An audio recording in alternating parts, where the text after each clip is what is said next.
Ketika kita sabar menerima perlakuan, perkataan, omongan, sikap, kita terima secara lapang dada. Di situ kita bisa memaafkan.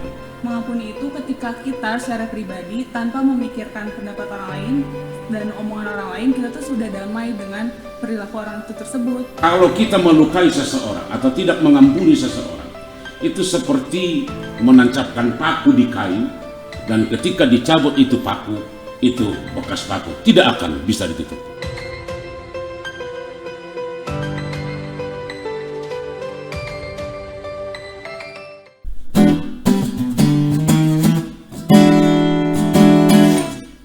Shalom teman-teman. Perkenalkan, nama saya Deka Sinaga. Nama saya Maria Simanjunta. Dan kita biasa dipanggil Kamar. Kira-kira kita mau ngapain ya Bang di sini? Ya juga ya, ngapain juga di sini? Kalau biasanya sih kalau Naposo selalu adain PA mungkin Bang? PA? Enggak deh, kayaknya nggak mau PA. Atau mungkin praise and worship, kan ada musik tuh tadi.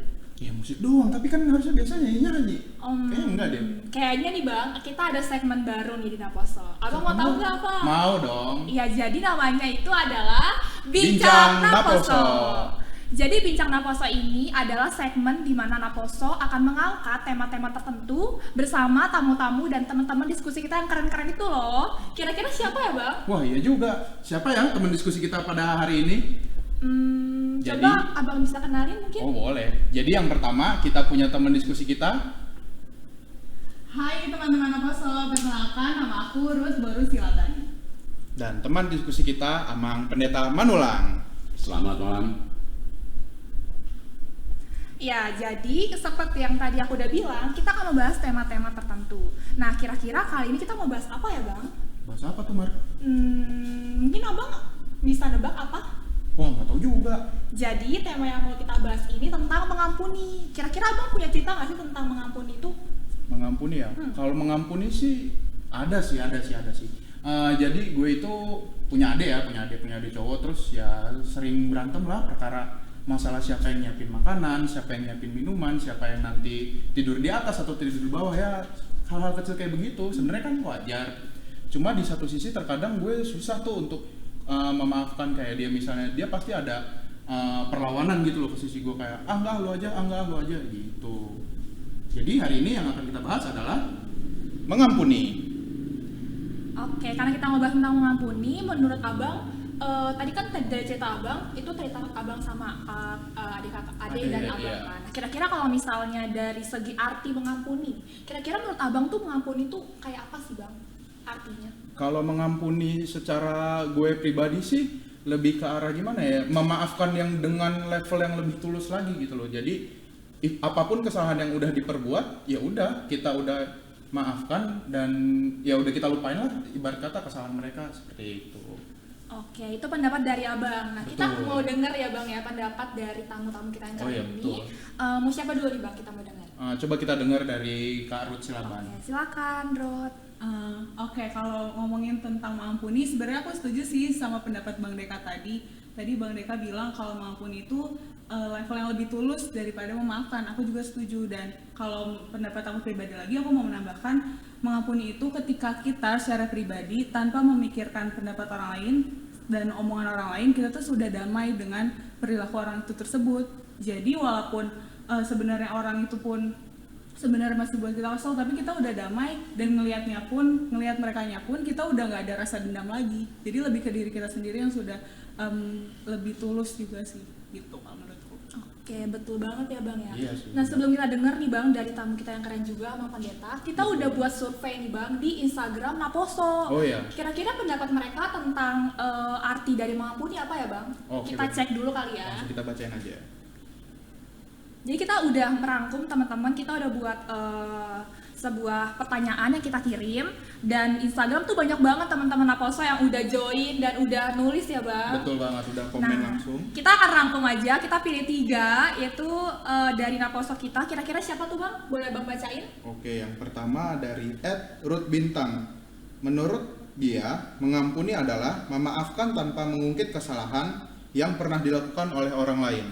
Oke, kalau dari aku Bang, ada dari @arvi_haruto. Dia bilang mengampuni itu adalah saat hati kita memaafkan kesalahan yang pernah dibuat kepada kita. Nah, Satu ini lagi tuh Bang. yang terakhir ada dari @saito_shs. Seperti memaafkan, tapi lebih susah sih ngejelasinnya. Oke, itu Kayak gitu. jadi itu tentang mengampuni ya Bang. Tentang mengampuni. Tapi ngomong-ngomong, tadi kan gue udah ngomong, Maria udah ngomong, Ruth udah ngomong. Gimana kalau menurut Amang Pendeta mengampuni itu seperti apa, Mang? Oke, sebelum kita masuk ke kata mengampuni, kenapa terjadi mengampuni? Ada kesalahan, ada yang tersakiti, ada yang merasa terluka. Itu dulu pertama. Karena itu, kalau seseorang membuat sakit hati orang lain, yang membuat sakit itu terluka, yang disakiti juga terluka. Jadi pada dasarnya itu adalah pekerjaan yang sangat merugikan setiap orang. Itu yang pertama. Nah, oleh karena itu untuk memahami mengampuni pada dasarnya harus ada kelapangan hati menerima setiap saat, setiap keberadaan apapun. Boleh-boleh saja situasi atau kondisi atau perkataan, perbuatan orang lain tidak sesuai dengan yang kita harapkan, yang kita inginkan. Apakah tidak sengaja atau sengaja, perlu kelapangan hati untuk menerima, melihat itu. Pertama-tama lihat dari sudut baiknya dulu, jangan lihat dari sudut jeleknya dulu. Oleh karena itu kita akan bisa bersama-sama membangun hubungan yang baik, hubungan yang bisa saling mendukung, saling memperbaiki ke depan. Ketika kita saling bertahan, apakah saya harus minta maaf? Apakah saya harus memaafkan? Ketika kita bertahan di situ, kita masing-masing melukai diri sendiri. Itu akan meninggalkan bekas-bekas yang susah kita tutupi. Oleh karena itu sebenarnya kita harus mengacu kepada bagaimana Tuhan memberi ampunan ke kita. Sebesar apapun dosa kita, sejahat apapun kita, Tuhan tidak pernah memperhitungkan itu. Tuhan tidak pernah menghitung-hitung, oh ini perbuatanmu salah, ini tindakanmu, kata-katamu salah. Tetapi dia selalu membuka pintu maaf, pintu untuk menerima siapa saja yang mau meminta ampun, minta dosa. Boleh berdosa saja, sebagai manusia kita susah untuk itu. Tetapi apa salahnya kalau kita tidak belajar, kita biasakan ini. Ini yang kata-kata Paulus luar biasa, kita coba dibaca di Alkitab. Bagaimana sikap Paulus di Kolose 3, saya baca ini menarik. Kolose 3 ayat 13, dia katakan begini. Sabarlah kamu seorang terhadap yang lain, dan ampunilah seorang akan yang lain apabila yang seorang menaruh dendam terhadap yang lain. Sama seperti Tuhan telah mengampuni kamu, kamu perbuat jugalah demikian. Kuncinya di situ, sabar. Ketika kita sabar menerima perlakuan, perkataan, omongan, sikap, kita terima secara lapang dada. Di situ kita bisa memaafkan, di situ kita bisa mampu mengampuni. Ini hal-hal yang harus kita bangun, dan itu yang telah kita terima dari Tuhan. Pemahaman orang Kristen itu selalu didasarkan dari hubungan yang akrab kepada Tuhan. Kalau ditinjau dari segi kesalahan kita, keberdosaan kita, sebenarnya kita tidak patut diampuni, tetapi Tuhan membuka pintu maaf, pintu pengampunan yang luar biasa. Kenapa kita tidak bisa? Ini menjadi titik ukur bagi kita. Saya pikir untuk ke depan dalam pergaulan sehari-hari banyak hal-hal yang bisa membuat kita tersakiti. Kadang-kadang seakan-akan kita tidak mampu memaafkan. Tetapi itu juga melukai kita, membuat kita menjadi tersinggung, atau katakanlah ada perasaan-perasaan dendam. Coba kita bayangkan, ini ada seorang penulis yang luar biasa. Kalau kita melukai seseorang atau tidak mengampuni seseorang, itu seperti menancapkan paku di kayu, dan ketika dicabut itu paku, itu bekas paku tidak akan bisa ditutupi. Ketika kita melukai orang lain dan kita tidak mampu memaafkan orang lain, luka-luka itu akan terus ternganga dan itu akan menyakitkan. Saya pikir ini harus kita kembangkan ke depan. Demikian yang bisa saya sampaikan. Boleh kita dalam pergaulan sehari-hari ada hal-hal yang kita temukan. Katakanlah seperti yang tadi, rasanya sangat sulit. Kenapa? Orang yang sangat sulit tidak mampu mengampuni, ada di situ ego yang terlalu tinggi. Perasaan menang selalu, perasaan diri selalu yang terhebat. Oleh karena itu ketika dia tersinggung, dia mempersalahkan orang lain. Dia selalu membuat orang lain katakanlah lebih rendah pemahamannya dari dia. Tetapi Paulus berkata, sabarlah. Apalagi kalau kita coba baca di Roma 14 ayat 1, terimalah orang lain tanpa mempercakapkan pikirannya. Sifatnya, karakternya, perkataannya, tindakannya, jangan dulu diungkit-ungkit, tetapi hargai sebagai manusia, sebagaimana kita menghargai diri kita sendiri. Ini yang saya pikir kita kembangkan. Oke? Oke, bener banget sih, Mang. Terus ada juga sih, Mang, yang kayak kita tuh kan udah tahu nih, mengampuni itu ternyata adalah memaafkan ke level yang lebih tinggi, lebih tulus lagi. Tapi ada di satu sisi kita tuh sifat-sifat manusia kita tuh yang sulit mengampuni gitu loh, Mang. Kayak ya bener yang seperti yang Mang bilang, kita harus sabar. Cuma kan manusia punya batasnya. Seperti itu, Mang. Oke, bisa memang. Di situasi ini akibat dari seluruh tuntutan kehidupan, akumulasi dari seluruh apa yang kita hadapi, kadang-kadang kita tidak mampu menerima yang tidak kita sukai. Apalagi perbuatan yang menyakiti kita. Tetapi ketika kita bangun ini terus, kita pegang terus, apa untungnya bagi kita? Rugi semua. Betul. Itu ketika kita selalu dihinggapi rasa dendam, rasa bermusuhan, itu pelan-pelan seperti karat yang merusak hati dan pikiran kita. Karena itu buah. Boleh saja, itu ada usaha, ada cara. Kalau Paulus segala sesuatu harus diusahakan. Di 1 Korintus 9 ayat 24 sampai 27 Paulus begini. Seorang pelari biar bisa berhasil, dia harus latihan, menguasai seluruhnya, menguasai panggung, menguasai aturan. Kedua, dia harus menaklukkan diri sendiri. Nah, ketika kita masih bertahan di perasaan pikiran kita bahwa saya tidak salah, saya tidak bisa mengampuni, itu masih bertahan di kelemahan-kelemahan. Ketika kita bertahan di ego kita, itu pertanda kita masih terjebak di kesombongan, di keangkuhan. Ini hal-hal yang harus kita buang. Siapapun orangnya tidak pernah bebas dari kesalahan, siapapun orangnya. Kenapa kesalahan orang lain kita bisa selalu ingat, kesalahan kita tidak pernah kita ingat? Siapapun, sesuci apapun orang, dia akan pernah salah. Oleh karena itu, ada hal yang harus kita bangun. Kita saling mendukung untuk saling mengampuni, mengingatkan, mendorong, memperbaiki. Dan itu saya pikir suatu kekuatan yang luar biasa. Bisa berbeda-beda karakter, pemahaman. Dan itu merupakan suatu anugerah bagi kita. Jangan kita samakan semua. Ketika kita paksakan kehendak kita ke orang lain, sementara orang lain tidak mampu, dan ada jawaban atau respon yang tidak sesuai dengan kita, barangkali kita kecewa. Dan jangan-jangan kita bermusuhan, dan itu membangun suatu tembok permusuhan, perpisahan yang membuat kita menjadi jauh, menjaga jarak dan segala macam. Di Roma 15 ayat 1 lebih tajam Paulus berkata, kita yang kuat wajib menanggung kelemahan yang tidak kuat. Kalau memang kita merasa lebih hebat, kenapa kita tidak pakai untuk memperbaiki? Saya pikir ini yang harus kita kembangkan ke depan. Oke? Iya betul banget ya, kata Mang Pendeta ya.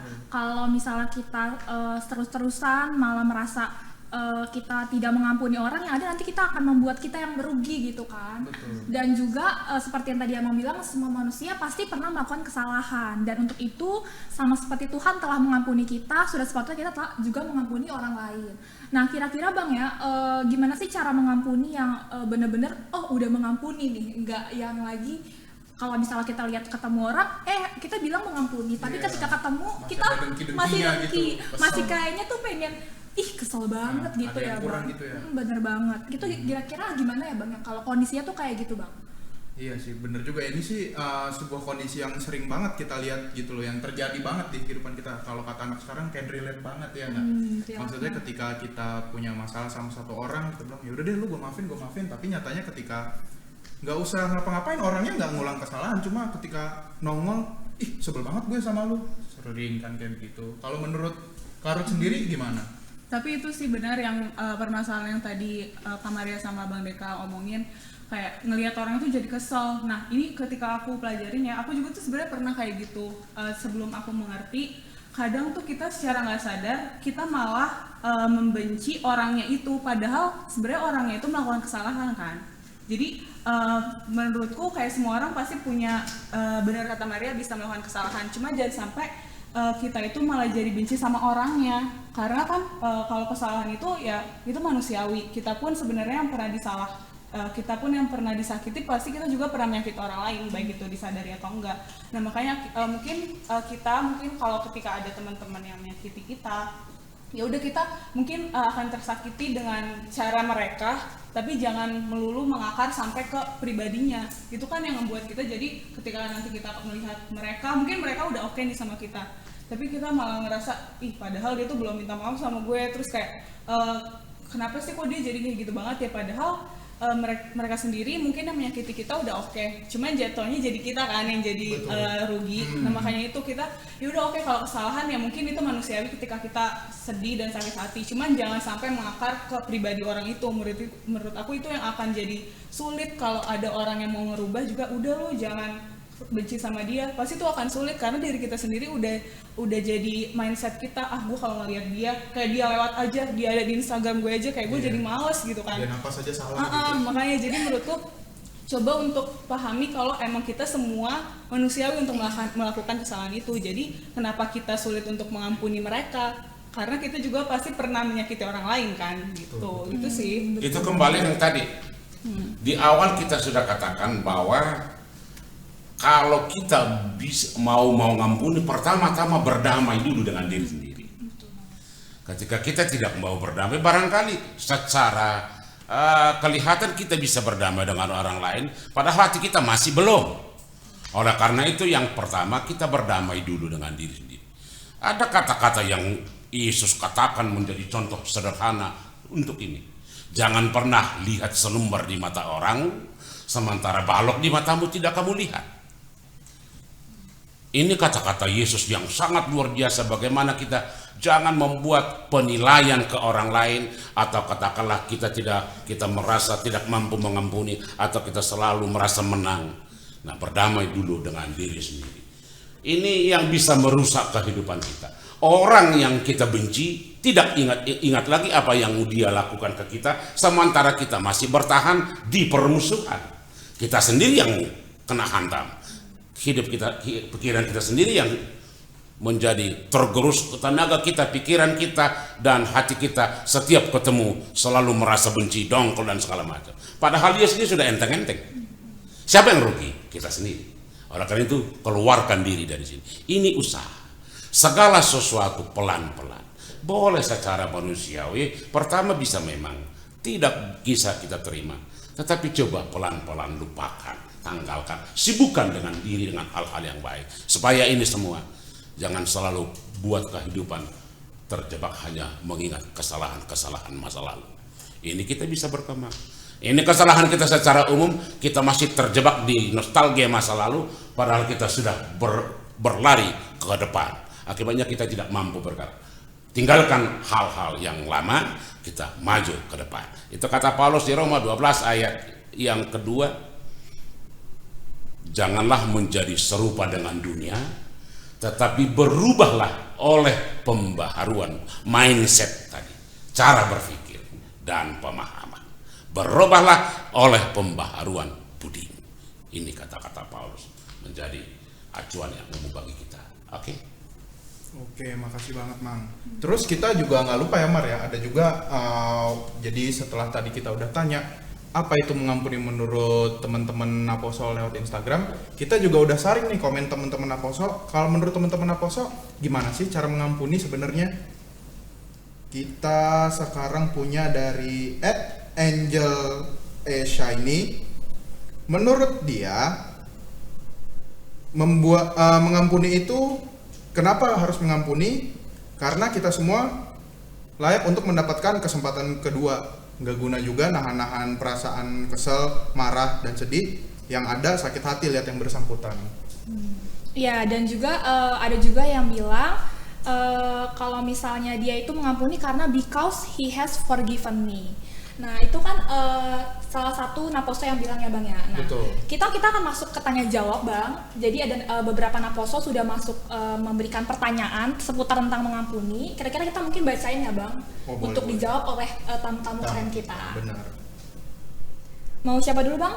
Coba dari Maria dulu deh. Oke, jadi kita udah rangkum salah satu pertanyaannya itu dari Agno, dia tidak memberi nama teman-teman. Ini dalam bahasa Inggris tapi saya translate ke bahasa Indonesia. Jadi katanya, apakah hal yang benar ketika kita menjauh sebentar dari orang yang menyakiti kita, sedangkan kita dalam proses memaafkan dia, gitu. Mungkin dari Ruth dulu. Oke. Pertanyaan berarti lebih yang misalnya aku sama Maria pernah ada salah, misalnya Maria nyakitin aku, terus aku jadi jaga jarak gitu ya. Kalau menurutku sih itu lebih ke hak orang yang disakiti itu sendiri sih. Kalau misalnya emang dengan jaga jarak dia akan bisa kembali memperbaiki hubungannya, ya nggak apa-apa. Cuman ketika si orang yang tersakitinya itu jaga jarak, makin lama menghilang dan akhirnya jatuhnya gue nggak mau lagi deh temenan sama lo. Nah itu yang salah kan. Berarti kita tahu mungkin di situ dia jatuhnya kayak ya udah lu udah nyakitin gue nggak mau lagi temenan sama lo. Nah itu yang menurutku salah. Jadi balik lagi nih ke alasan dia menjauhnya itu benar nggak dia emang butuh waktu biar dia bisa memperbaiki. Maksudnya dia mau berdamai dengan diri sendiri dan mau akhirnya memperbaiki, memaafkan. Nah karena menurutku kalau misalnya kita bilang misalnya ya udah deh aku mau menjaga jarak dulu sama kamu, terus di situ ketika dia jaga jarak dia juga malah bergelut dengan pikiran dia sendiri. Dia malah kayak masih dongkol dan gak ada sesuatu yang bisa menenangkan pikiran dia. Menurutku ketika emang seseorang itu mau menjaga jarak, penting ketika dia tuh mau mengisi kekesalannya itu coba di-share sama teman-teman. Misalnya kayak nggak salah sih, misalnya aku nge-share ke temanku yang lain, aku kenapa benci banget sama dia ya, tolong dong bantu. Jadi jangan sampai ketika kesendiriannya itu dia malah sendiri doang, kayak muter aja di pikirannya kan, kayak yaudah gue kesel, yaudah deh kayak ini emang pilihan yang baik nih ketika gue menjauh sama dia. Dan menurutku penting juga sih, ini menurutku sangat penting ketika kita tuh kalau emang udah susah untuk memaafkan, kita coba sebisa mungkin ngedoain. Jadi tuh kita bawa dalam doa pribadi kita, kayak kita kan kalau emang kita doa juga kan kita berbicara dengan Tuhan. Jadi nggak ada salahnya ketika kita di situ masih punya rasa dongkol atau kesel atau sulit bahkan mengampuni dia, ya udah kita minta, ya Tuhan kenapa aku kesel banget ya ngeliat dia, aku benar-benar mau berubah, aku mau coba biar nanti kedepannya aku bisa memperbaiki hubungannya lagi sama orang itu. Jadi itu sih menurutku ketika emang mau menjauh, jangan jadi mengurung diri sendiri, tetap harus cari hal-hal yang lain yang bisa ngebuat dia akhirnya bisa berdamai lagi sama diri dia sendiri dan bisa balik lagi ke temennya itu. Itu sih kalau menurutku. Oh iya betul juga. Kalau menurut Amang gimana Mang? Setelah kita dengar penjelasan dari Ruth, maksudnya kan ketika kita udah mau gimana, gue mau nih mengampuni lu, tapi cara mengampuni gue ke lu, ya udah lu gue jauhin. Sebenarnya kayak begitu itu tepat atau enggak sih Mang? Sebenarnya soal teknis itu masing-masing. Tetapi ada hal-hal yang perlu diperhatikan. Yang pertama, kalau dia menjauhi supaya tidak ada kontak itu salah. Tetapi supaya perasaan dia agak tenteram, turun tensinya, calling down dulu, tidak apa-apa, tidak masalah. Bagaimanapun caranya, yang penting bagaimana dia mampu memaafkan. Bukan memendam itu persoalan, bukan memendam itu sakit hati, tetapi bagaimana proses untuk memaafkan. Nanti sama seperti yang dikatakan Rod, ketika dia menghindar tidak mau bertemu, itu artinya masih bertahan dalam rasa dongkolnya. Tetapi kalau untuk sementara waktu supaya jangan ini emosi muncul lagi, dia agak menjauh dulu, tidak apa-apa. Tetapi tujuannya dia akan kembali berdamai. Itu kuncinya. Hal-hal seperti ini bisa perlu banyak hal-hal. Di keluarga sering seperti ini. perselisihan antara suami istri, masing-masing diam dulu, diam, saling tidak ngomong dulu supaya biar jangan makin panas. Bisa, tetapi tujuannya bukan hanya mempertahankan egonya atau mempertahankan keinginannya, tetapi bagaimana supaya suasana tenang, damai dulu. Tujuan yang jelas harus untuk mengampuni. Mengampuni itu harus keluar dari keinginan untuk bersekutu bersama, bukan untuk menjadi menjauh. Ini kunci persoalan kita di kehidupan sehari-hari. Memang ini sering ketemu, selama ini akrab, tiba-tiba ada perselisihan, tiba-tiba dia tidak pernah ketemu di jalan pun tidak tegur sapa. Ini sering terjadi. Itu sebenarnya persoalan-persoalan sepele. Yang penting bagaimana kita membangun ulang. Jangan dipertahankan itu rasa ego yang terlalu tinggi. Jangan dipertahankan rasa mempersalahkan orang lain yang terus menerus. Jangan dipertahankan keinginan supaya orang lain minta ampun ke kita.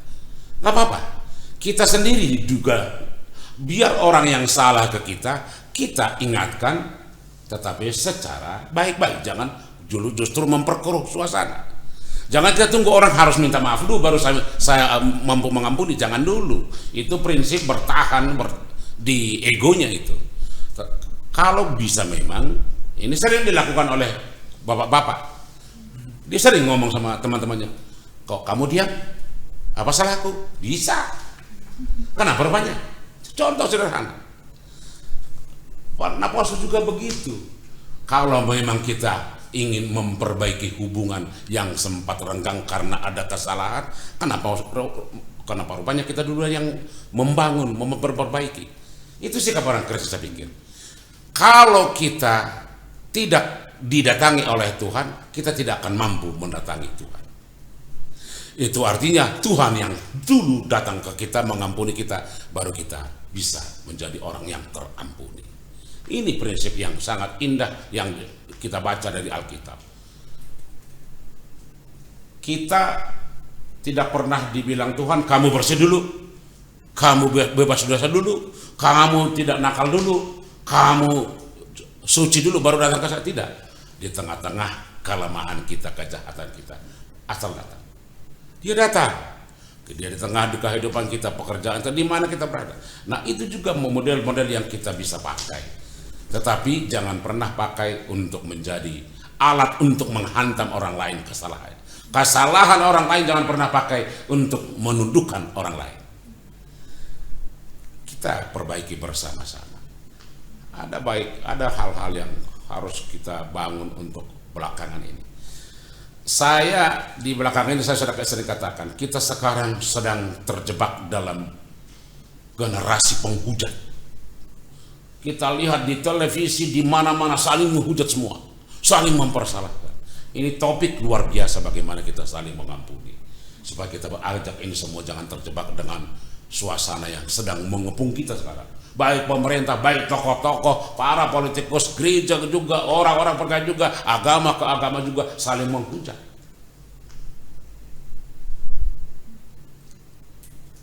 Lalu siapa yang memperbaiki ini kalau kita masing-masing saling mencari kesalahan? Nah, kita cari kebaikan-kebaikan ke depan. Itu saya pikir yang harus untuk pekerjaan-pekerjaan yang terus-menerus kita lakukan supaya suasana kebersamaan kita terbangun kembali. Oke. Iya, bener banget ya Bang. Yang tadi aku tangkap sih, ketika kita mengampuni itu tidak menjauhkan relasi kita, justru itu memperbaiki relasi dan bahkan mungkin makin mengenal lebih dalam. Betul banget Bang. Mungkin ini kita akan masuk akhir, kita akan tutup closing kesimpulan kita. Mungkin Bang Deka boleh sharing apa sih kesimpulan dari tema mengampuni kita hari ini? Oke, jadi untuk tema mengampuni kita pada hari ini, konklusinya adalah mengampuni itu bukan sekedar cuma minta maaf abis itu diulang lagi kesalahan, enggak. Mengampuni itu adalah memaafkan di level yang lebih berbeda, yang lebih tulus, yang lebih benar-benar bisa ngelupain kesalahan mereka walaupun kesalahannya itu ntar berulang atau apa. atau kesalahannya benar-benar fatal. Jadi ya nggak bisa sembarangan mengampuni orang tuh, benar-benar harus kita sendiri juga dari dalam diri kita juga udah mengampuni diri kita sendiri dan juga kesalahan yang orang lain buat diri kita. Ditambah juga beberapa hal yang bikin kita sulit untuk mengampuni, biasanya itu ego kita sendiri, ya kan? Yang kayak udah males gue, ntar sama dia diulang lagi. Contoh kecilnya ya kayak gue sama adik gue, ya namanya abang adik paling nggak kan ributnya apa sih, paling siapa yang bikin makan, siapa yang bikin minum, siapa yang mau ngepel, siapa yang mau nyuci, kan itu aja. Cuma karena terlalu banyak pengulangan gitu, adik gue terlalu banyak lu aja. Kadang disitulah yang bikin kayak nggak bisa maafin dia secara tulus banget gitu loh ya. Ya udah maafin yang kayak legowas gitu aja gitu, dan ternyata itu salah. Jadi untuk mengampuni itu kita harus benar-benar dari dalam diri kita udah mengampuni kesalahan dia, kita juga udah mengampuni diri kita sendiri, seperti itu gitu. Jadi Bener banget ya Bang, berdamai dengan diri sendiri dan punya hati yang besar untuk melepaskan pengampunan. Oke, jadi teman-teman, kita udah berakhir nih segmen kita tentang mengampuni. Nah, jangan lupa untuk saksikan terus program-program Naposo dan segmen-segmen kita selanjutnya ya. Betul banget Bang. Nah, sebelum kita tutup segmen kita akan menyanyikan sebuah lagu, yaitu dari Kidung Jemaat nomor 467 dengan judul Tuhanku Bila Hati Kawanku, bait yang kedua. Kenapa kita harus menyanyikan lagu ini Bang? Karena ketika kita mengampuni, kita harus mulai dari diri kita, mulai dari pikiran kita dan tutur kita kepada orang lain. betul banget.